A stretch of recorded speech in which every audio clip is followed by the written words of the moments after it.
encaminándonos hacia el final y agradeciéndote por todo lo que hemos podido ver juntos, por el aprendizaje, por la comunión, por todo lo que tú nos has entregado y lo que podemos llegar a usar esto en el ministerio.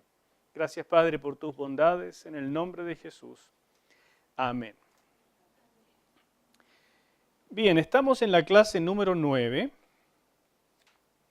Como dije, nos estamos encaminando ya hacia el final, queda re poquito. Y quiero comenzar esta clase con un resumen gráfico de todas las cartas de Pablo que alguna vez ya vimos y ahora está retocado, para que lo recuerden. Comenzando por la carta a los Gálatas, que puede haber sido escrita hacia el año 49 o tal vez con un poquito más de probabilidad hacia el 56, pero no se sabe en realidad. Lo más probable es que haya sido escrita en Antioquía y enviada a Galacia. Después están las famosas cartas a los tesalonicenses, que son de las primeras, si no es Gálatas la primera, estas serían las primeras, ¿no es cierto?, escritas por ahí por el año 51, cuando Pablo estaba comenzando su trabajo, pero más bien dicho, entrando en el segundo viaje misionero. Y las dos fueron escritas desde Corinto, o sea, desde Acaya hacia Macedonia. Después está la carta escrita a los Corintios, la primera, desde Éfeso, ya en el tercer viaje misionero, cuando Pablo estaba en Éfeso, en esos 3 años que pasó allí trabajando, mandó la primera carta a los Corintios, mientras que la segunda carta la envió desde Macedonia, seguramente desde Filipos, ¿no es cierto? Cuando habla de Macedonia, yo creo que la base de operaciones es Filipos. Después tenemos la carta a los romanos, que fue escrita lo más probable en esos 3 meses que pasó en Acaya, y supongo que habrá sido en Corinto, porque es donde él fundó las iglesias. Entonces, desde Corinto hasta Roma, aproximadamente en el año 58, envió la famosísima carta a los romanos. Desde Roma tenemos las cartas de la prisión, que son las que vimos en la clase pasada, ¿verdad? Efesios, Filipenses, Colosenses y Filemón. Filemón es una carta personal y fue escrita lo más probable hacia Colosas, aunque podría haber sido a la Odisea también, no hay seguridad, pero en la zona. Ustedes recuerdan que Colosas y la Odisea están realmente muy, muy cerca. Y las fechas se las puse más aproximadas que lo que vimos la vez anterior, más o menos en el transcurso de esos años tiene que haber sido. Pero durante la época de la prisión, de la primera prisión en Roma, que fue más o menos del año 60 hasta el 62. Y finalmente tenemos las cartas pastorales, que comienzan con este drama, y es que no cuadran con la cronología del libro de los Hechos. Entonces eso ha producido bastante controversia, estudio y un montón de suposiciones. Nadie puede saber exactamente cuándo se generaron, en qué minuto. Podrían ser, si uno fuerza los datos, podrían ser en algunos de los viajes misioneros, ¿no es cierto?, desde Macedonia, que dice claramente que Pablo le mandó la primera carta a Timoteo a Éfeso. Pero la verdad es que no cuadran los antecedentes, el lenguaje es distinto, la temática es distinta, los problemas son distintos. Entonces se ha preferido pensar que Pablo había más bien dejado ya la cárcel en Roma, debido a que en alguna de las audiencias lo liberaron, tal vez por falta de antecedentes o en espera de algo, entonces le permitieron una libertad mayor y él emprendió viaje.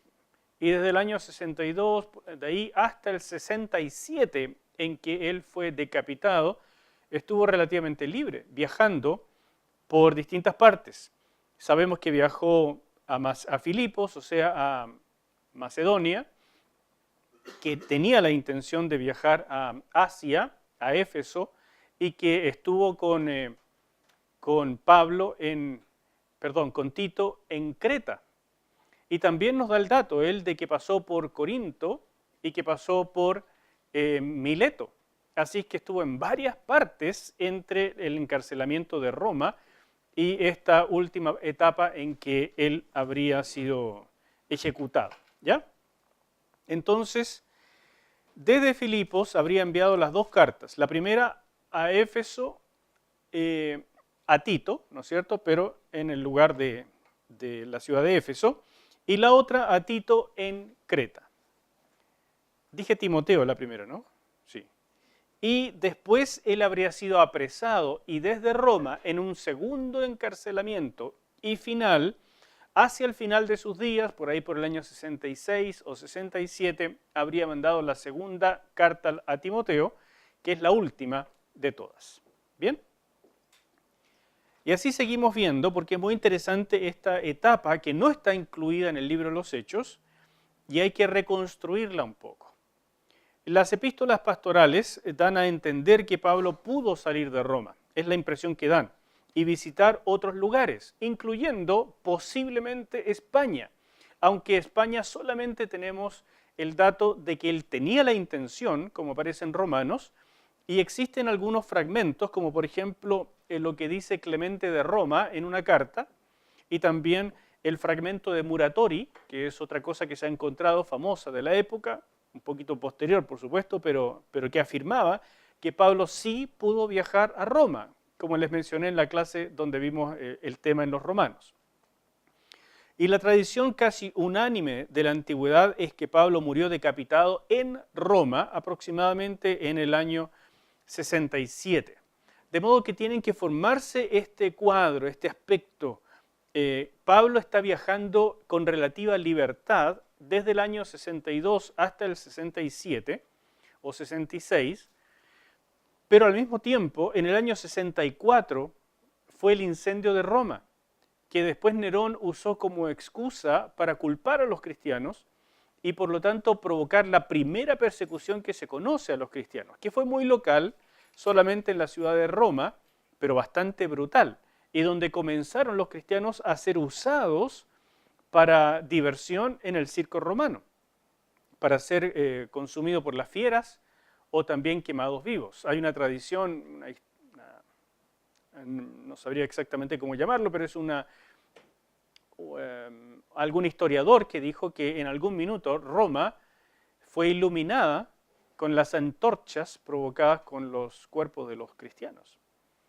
Por lo menos una o dos noches la ciudad de Roma, en lugar de tener qué sé yo, alumbrado público a través de fuego común y corriente en lámparas, que es lo que se usaba en la antigüedad, son las piras con los cuerpos amarrados y quemándose. Así es que fue un tiempo bastante brutal y ustedes entiendan que Pablo en ese tiempo está viajando, pero por otro lado, él sabe que existen cristianos que están padeciendo muchísimo en Roma y él va finalmente a Roma a juicio, así que le espera cualquier tipo de cosa. Ese es el ambiente cuando encontramos entonces la primera carta a Timoteo. Y es importante que nos orientemos un poquitito tratando de investigar en las diferentes notas que Pablo hace acerca de Timoteo, cómo era este joven al cual Pablo realmente quería tanto. Nos dice, en primer lugar, que él era de Listra y lo conoció bien temprano, ¿no es cierto?, en el año 50 aproximadamente, iniciándose el segundo viaje misionero, cuando el Señor le dice en Troas que no quiere que siga en Asia, sino que continúe viaje hacia Macedonia, y Pablo decidió llevar a Timoteo con él en este primer viaje. Debido al muy buen testimonio de Timoteo como recomendación de la iglesia, él decidió llevar a Timoteo como compañero de viaje. Y sabemos también que con el fin de no obstaculizar su trabajo con los judíos, decidió circuncidarlo. Eso es lo primero que sabemos de él. Pero otros detalles muy interesantes es que Pablo llamó a Timoteo amado y fiel hijo en el Señor, y lo llamó también compañero de milicia en el Evangelio. Y las veces en que habla de Timoteo, habla de manera tan preciosa, con tanta recomendación, que se ve que era una persona muy, muy especial para él. No es solo que Pablo hubiera conocido esta cosa tan importante en el cristianismo de honrar a las otras personas, o de ser gentil, o de decir lo bueno. Porque la verdad es que Pablo decía lo bueno de los que eran especiales para él, pero también decía lo malo de quienes no lo eran, y eso lo vemos en las cartas. Pero de Timoteo, él se expresa de una manera muy especial. Filipenses capítulo 2, para mí es el minuto en que él habla mejor de Timoteo que en ningún otro pasaje, y lo alaba con tanto cariño y con tanta promoción. Es decir, Timoteo es verdaderamente el modelo de discípulo, así como Josué lo fue con Moisés. Genial, genial este hombre, digno de ser conocido. No sé, es una lástima que no sepamos mucho más de todas sus aventuras de Timoteo, o que él nos hubiera dejado algo escrito. No todos tienen ese don. Pablo era Pablo, ¿no es cierto? Y él nos muestra en sus cartas una infinidad de colaboradores que no sabemos más que lo que Pablo escribió acerca de ellos. Pero lo cierto es que Timoteo no solamente fue un fiel compañero, sino que además, como compañero de milicia, Timoteo parece haber sido el que mejor comprendió el pensamiento de Pablo y el que mejor podía plasmarlo, por lo cual Pablo le pidió a él que se dedicara en los trabajos más difíciles, definitivamente. Por ejemplo, antes de Éfeso, Timoteo recibió 3 encargos en distintas iglesias. El primero en Tesalónica, que no parece haber sido tan difícil, pero Pablo tuvo que salir huyendo de Tesalónica, entonces él como que no podía volver a entrar tan pronto, y mandó a Timoteo tan iniciándose, ¿entienden? O sea, Timoteo está recién iniciándose como compañero de Pablo y ya le confió el ir a cuidar una iglesia. En Corinto, unos años después, no era nada de fácil la iglesia de Corinto. Era una iglesia que estaba con muchas complicaciones y donde por primera vez empezamos a ver esto de falsas enseñanzas que empiezan a pulular, venidas del ambiente helénico, del ambiente griego. Y Timoteo tiene que empezar a enfrentarse a ese tipo de cosas. Y también en Filipos. Allí seguramente fue mucho mejor acogido, pero el ambiente político de los gobernantes hacia la iglesia era complicado también. Además, colaboró en 6 de las cartas de Pablo.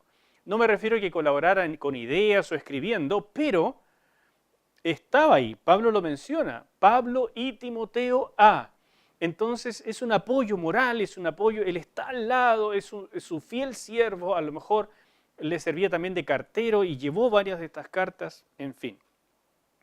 Y lo vemos en las cartas que están mencionadas allí, que ustedes la pueden leer. Según primera y segunda de Timoteo, él estaba de vuelta ahora en Éfeso, y nos vamos a interesar ahora en por qué ocurrió eso. Y Éfeso fue, sin duda, la gran misión de Timoteo, la última que le encomendó Pablo personalmente y la más difícil de todas, por todos los lados. ¿Por qué era tan difícil? Eso es lo que nos va a interesar. Pero primero sigamos con algo más acerca de Timoteo. Es evidente que era joven, Pablo lo dice, pero joven de acuerdo al estándar de la época, que significa que no era para nada un adolescente, ni siquiera un hombre de menos de 30 años. Porque alguien de menos de 30 años era muy difícil que en la antigüedad fuese respetado como maestro, como predicador o como anciano de una iglesia, como líder, ¿me entienden? Era casi imposible por la cultura, tanto griega como judía especialmente, y recuerden que tanto Pablo como Timoteo vienen de una tradición judía. Entonces, definitivamente era mayor de 30 años, al menos para cuando se escribió Primera de Timoteo. Al parecer, nos dice Pablo en 1 Timoteo 5:23, que sufría de frecuentes dolores de estómago. ¿Qué habrá sido? Un joven nervioso, que le daban gastritis, ¿no es cierto? O alguna otra afección, no lo sé. Pero el cuento es que no tenía una salud tan potente. Me ha interesado y me ha sorprendido leyendo las cartas de Pablo, algo que tal vez, un detalle que no había visto antes, y es que aparecen varios personajes enfermos. Y es natural, es como rico que aparezca esto, porque de pronto uno tiene la idea de que no les pasaba absolutamente nada. Y hasta que Pablo nos empieza a contar la infinidad de problemas que vivió, uno no se empieza a dar cuenta todavía de todo lo que hay detrás, pero nos habla de Timoteo que se enfermó, nos habla de él que padeció enfermedad en Galacia, nos habla de un Trófimo que estuvo bien enfermo, de un Epafras que estuvo también terriblemente enfermo, dice a punto de morir.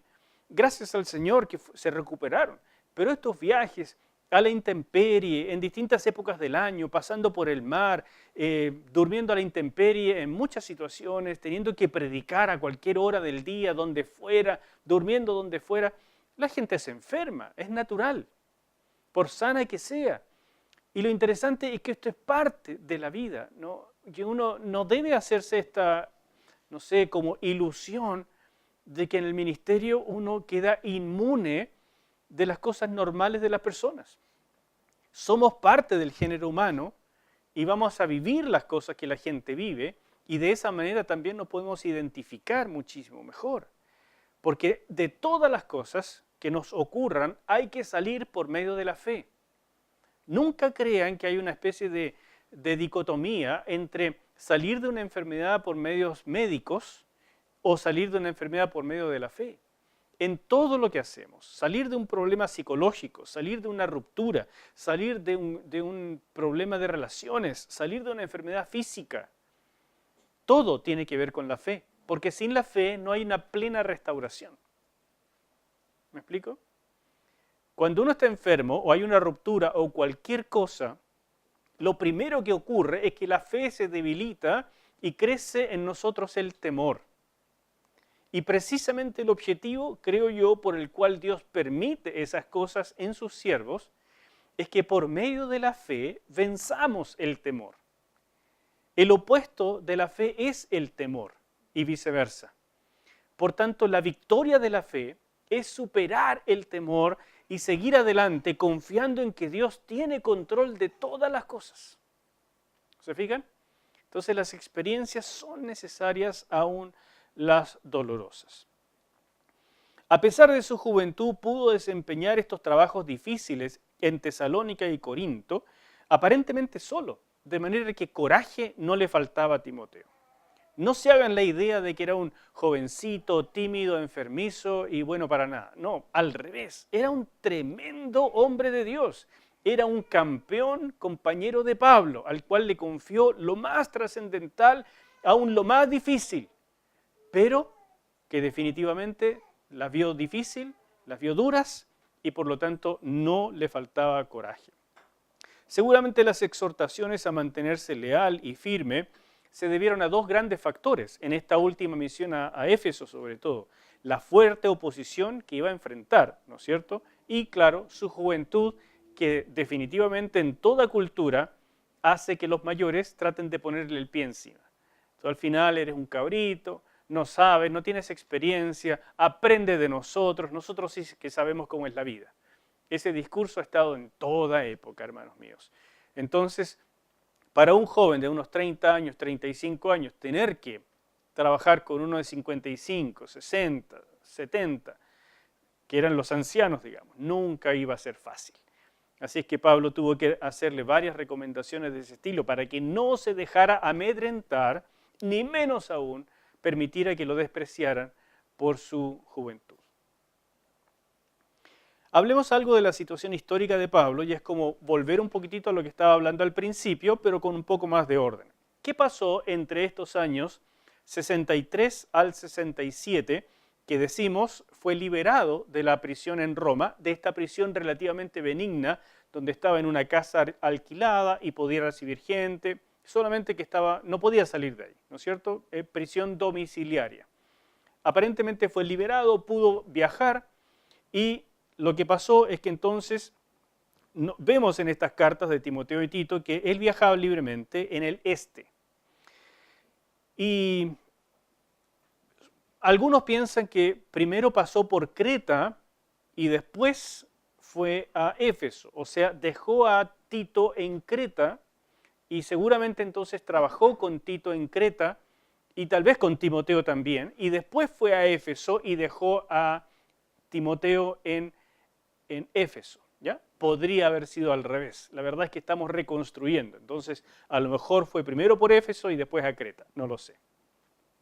El cuento es que trabajó con Tito definitivamente en Creta y viendo los problemas de estas iglesias que parecen haber sido más jóvenes, aunque también eso es dudoso, porque recuerden que las primeras fueron fundadas por Pablo y Bernabé, mucho tiempo antes, ya en el primer viaje, y después no se dice nada más de Bernabé, así que suponemos que falleció. Pablo fue entonces con Tito a Creta, ¿no es cierto?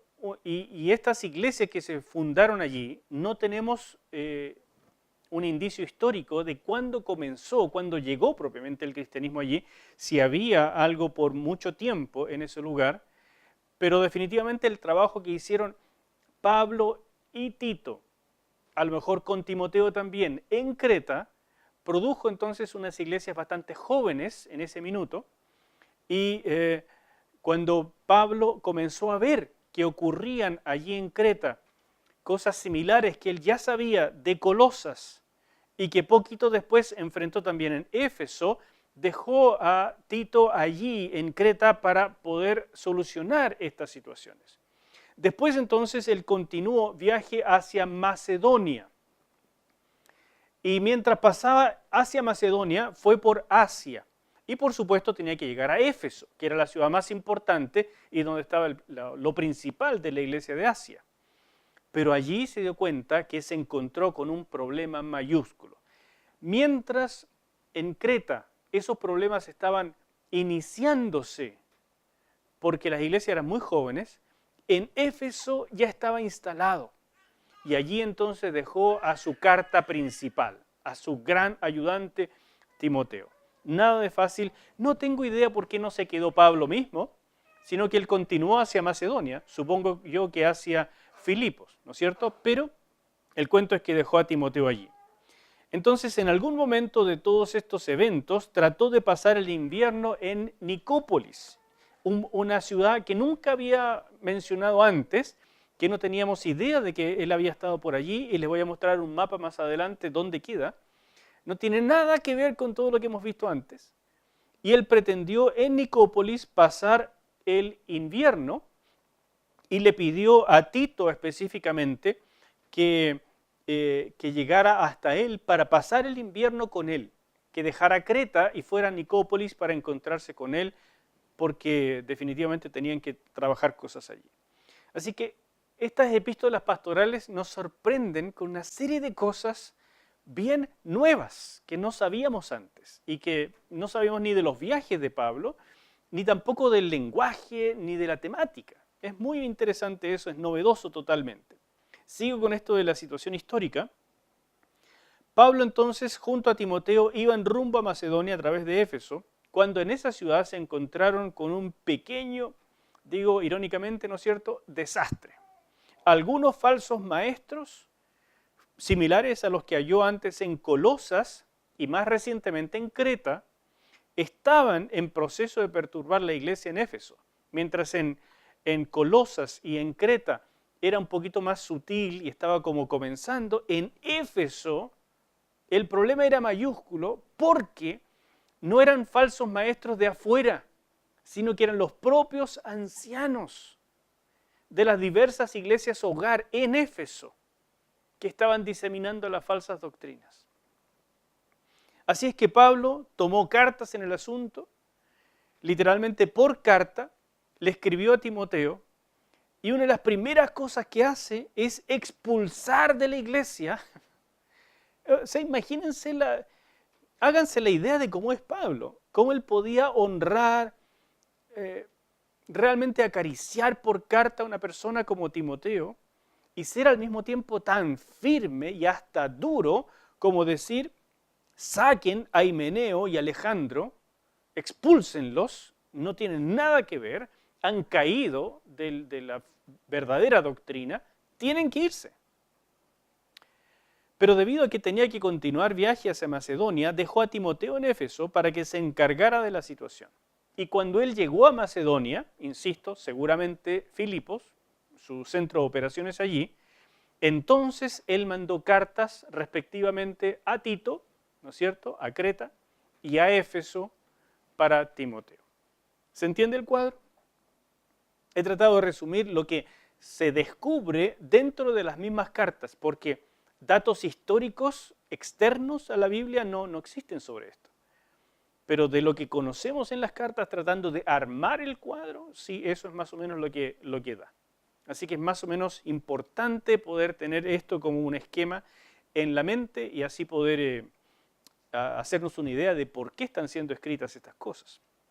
Y finalizo de esta parte de la situación histórica diciendo que Timoteo debía permanecer en Éfeso, pero Tito sería reemplazado por Tíquico o Artemas, y aparentemente finalmente fue Artemas, y debía luego reunirse con Pablo en Nicópolis. O sea, en esta etapa en que Pablo todavía estaba libre y decidió pasar el invierno en Nicópolis, que era algo bien típico, o sea, él viajaba en primavera, verano, hasta otoño, pero en invierno tenía que guardarse en una sola región porque el tránsito marítimo se acababa. Ya vimos lo que le pasó en Malta, ¿no es cierto? Así que eso podía pasar en cualquier momento. Y le pidió a Tito que antes que se cerraran las rutas marítimas, viajara de Creta hasta Nicópolis para pasar el invierno con él. Pablo parecía estar en su viaje de regreso a Éfeso, ¿no es cierto?, cuando fue arrestado, al parecer en Troas, que es el puerto que comunica Asia con Macedonia. Entonces, ¿de dónde venía Pablo? No lo sé. A lo mejor partió hacia Filipos, Macedonia, de allí rumbo a España, o viceversa, venía de España, no sé. Pero el cuento es que iba rumbo hacia Éfeso y no alcanzó a llegar para nada, sino que en Troas, aparentemente, por instigación del famoso Alejandro, el calderero, que le hizo la vida imposible, deben haberlo pillado ahí y lo arrestaron y lo llevaron a Roma año 66 o 67 y no, de allí, de esa última encarcelamiento no salió.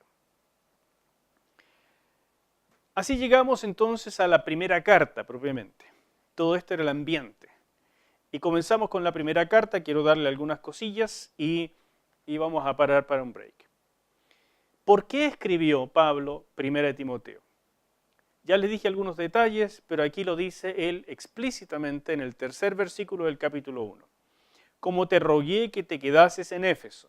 En primer lugar, iban juntos y le dice, por favor, quédate aquí en Éfeso, porque yo tengo que ir al siguiente punto en Macedonia. No sabemos por qué, pero él sentía que tenía que hacerlo. Por favor, quédate en Éfeso. Yo voy para Macedonia. ¿Para qué? Mandases a algunos que no enseñen diferente doctrina. Había algunos que estaban enseñando diferente doctrina. Y comienza por primera vez aquí en las pastorales este término de doctrina, diferente doctrina, sana doctrina y este tipo de terminología que es muy particular de las pastorales. ¿Bien? Hay tres preguntas que necesitan una examinación más cercana a la hora de saber por qué realmente Pablo escribió esta carta. La primera es, ¿quiénes eran esos falsos maestros? La segunda, ¿cuál era la naturaleza de su enseñanza? ¿Qué estaban diciendo? Y tercero, ¿por qué fue escrita, propiamente dicho entonces, con todo lo anterior, la primera carta a Timoteo? Y solamente les menciono la primera y nos vamos a un cafecito. Primera de Timoteo, ¿quiénes eran los falsos maestros? En Primera de Timoteo no hay indicios de que los falsos maestros vinieran de afuera, como sí lo vemos, por ejemplo, en Corinto o en Colosas. Ahí se dice claramente, estos que vienen a perturbar la paz, estos que vienen de afuera, ¿no es cierto? Gente que no son de nosotros, un montón de cosas. Pero aquí se ve claramente en la carta que son de adentro. Por el contrario, no solo parecen ser parte de la congregación, sino que parecen ser de los ancianos sobreveedores, que es la traducción para episcopo.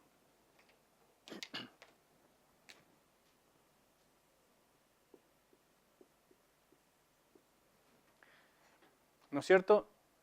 Esa palabra ustedes la conocen seguramente del lenguaje más bien católico, los episcopos, ¿no es cierto? ¿Cuáles otras palabras conocen para anciano? Obispo y también presbítero.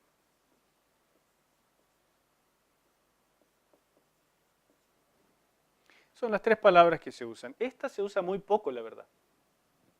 Y la que más se usa es esta, que significa, fíjese, epi significa sobre, y scopo viene de scopos, que significa ver. Entonces, sobrever, es un sobreveedor, es un vigía, un vigilante. Entonces, estos son los ancianos sobreveedores. Esta es una palabra así medio inventada para tratar de ajustar a lo que significa episcopo, ¿no es cierto? Y presbítero es una palabra que con el tiempo en el lenguaje religioso llegó a significar pastor, ¿no es cierto? Los presbíteros. Pero en realidad significa solamente anciano, viejo, literalmente. El que está ya más viejito. Eso es. Entonces, el problema aquí venía de los episcopos, que es la palabra que Pablo usa en 1 Timoteo 3:1, cuando él dice los requisitos para el obispado, los requisitos, ¿verdad?, para aquel que anhela obispado, y es una buena obra, son los siguientes. Porque él está en un conflicto precisamente con los que han sido nombrados como episcopos en las distintas iglesias y no están dando la medida. Entonces, por eso aparecen estos requisitos en estas cartas. Y les recuerdo que además es curioso porque Pablo en nuestra versión Reina Valera dice, el que anhela obispado, buena obra desea, ¿no es cierto? Yo no esperaría que apareciera esta palabra de acá, obispo, sin embargo aparece esta, episcopo. Entonces, lo que debiera decir, más bien, la traducción de la Reina Valera, o de cualquier traducción en castellano, es el que anhela ancianato, el que anhela el liderazgo de sobreveer sobre la iglesia, de cuidar la iglesia, buena obra desea. ¿Me explico?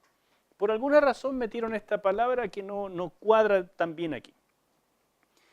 Y curiosamente, o mejor dicho, divinamente, eso cumplía además la profecía que Pablo mismo hizo en Éfeso, en el capítulo 20 del libro de los Hechos, el versículo 30, donde dice, y de vosotros mismos se levantarán hombres que hablen cosas perversas para arrastrar tras sí a los discípulos. Y él los llama lobos rapaces. Fíjese, él dio esta profecía antes de ir al primer encarcelamiento, cuando iba rumbo a Jerusalén, en la playa de Mileto, juntándose con los ancianos de Éfeso, y dio esta profecía de ustedes mismos. A lo mejor ya estaba viendo los síntomas, pero tienen que imaginarse una ciudad grande, 250.000 habitantes, un montón de iglesias hogar, un montón, 20, 30, 40, no lo sé, muchas casas abiertas, cada una de ellas con un episcopo o dos que cuidaban a 3, 4, 6 familias, 20 personas, no más que eso. Entonces estaba muy diseminado y fácilmente podían entonces surgir ideas en una de estas casas muy diferentes a la de otra. Y se podía desviar entonces la doctrina cristiana. Así que el trabajo de Timoteo no es llegar a la gran iglesia a contarles cómo deben hacerse las cosas, sino trabajar con un montón de episcopos en distintas iglesias e ir trabajando con ellos y contándoles esta carta y hablándoles. Es un trabajo de chino, muy complejo. Y eso es lo que estaba viviendo Timoteo en Éfeso y que Pablo quedó espantado. Esa es la razón principal de esta primera carta. Y lo que sigue lo veremos después del cafecito. ¿Vamos?